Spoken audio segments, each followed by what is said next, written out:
Spatial property ownership as the precondition for the right to control oneself. Introduction. Libertarian theory begins with self-ownership, the claim that each person owns themselves. Yet this principle is explicitly conditional. One may exercise the right to control oneself only so long as one does not infringe on others' property rights. That condition creates a distinction between self-ownership and the right to control oneself. Once this split is recognized, it becomes clear that the right to control oneself is not primary but derivative of ownership of the three-dimensional space one is located in. Depending on whether a person fully owns, partially owns, does not own, or is in unowned space, their right to control themselves expands, contracts, or disappears. The distinction created by the condition. If self-ownership were unconditional, it would be identical with the right to control oneself. But the condition splits them apart.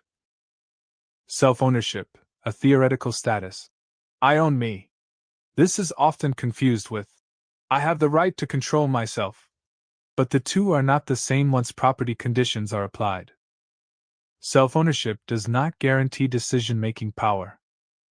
Right to control oneself, a practical liberty that only exists within the property rules of whoever owns the space you are located in. Thus, spatial ownership comes first. The right to control oneself follows. Why rule violation equals aggression? Under libertarianism, property owners have absolute jurisdiction. The NAP says defensive force is not aggression. If an owner uses force to enforce their rules, that counts as defense, which means breaking their rules must itself be aggression. Therefore, in any space you do not fully own, your right to control oneself is reduced to whatever the property owner permits. The spectrum of spatial ownership. Full ownership of the space you are located in. When you fully own the three-dimensional space you are located in, your right to control oneself is maximized. You set the rules within your boundaries. Even so, your liberty ends at the edge of your property. Stepping into space you do not own places your decisions under someone else's jurisdiction. Partial ownership of the space you are located in. Example, co-ownership. When you co-own space, your right to control oneself is limited by agreements with the other co-owners. Violating shared rules is aggression, justifying enforcement against you. Your decision-making power is proportional to your share of ownership and the terms of collective governance. Non-ownership of the space you are located in.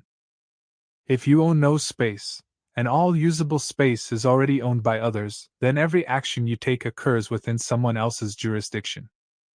Since violating their rules counts as aggression, the NAP justifies their use of force against you.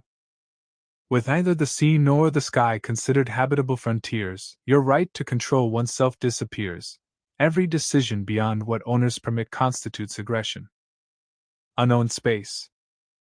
If there exists unowned, habitable space, you may exercise the right to control oneself freely so long as you do not aggress against others. This is the one situation where self-ownership and the right to control oneself appear identical, since no property owner stands between you and your decisions. But this condition is fragile. Once the space is claimed, property rules reassert themselves and the right to control oneself becomes conditional again.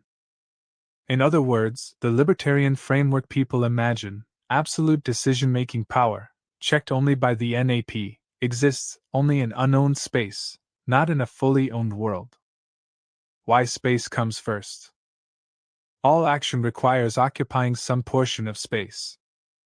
Because rule violation in that space counts as aggression, the right to control oneself is entirely dependent on spatial ownership. Full ownership maximizes liberty, partial ownership restricts it, non-ownership eliminates it, and unowned space provides only a temporary vision of unconditional liberty. Consequences. This reasoning reveals the bait-and-switch in libertarian rhetoric. The idyllic vision of absolute self-ownership corresponds only to rare circumstances of unowned space. In the real world, when nearly all usable space is already claimed, the right to control oneself collapses into a privilege granted by property owners. Conclusion. The property condition creates a structural hierarchy. Ownership of three-dimensional space dictates the right to control oneself. Full ownership of the space you are located in grants maximum decision-making power. Partial ownership grants proportionate power. Non-ownership leaves no independent power at all.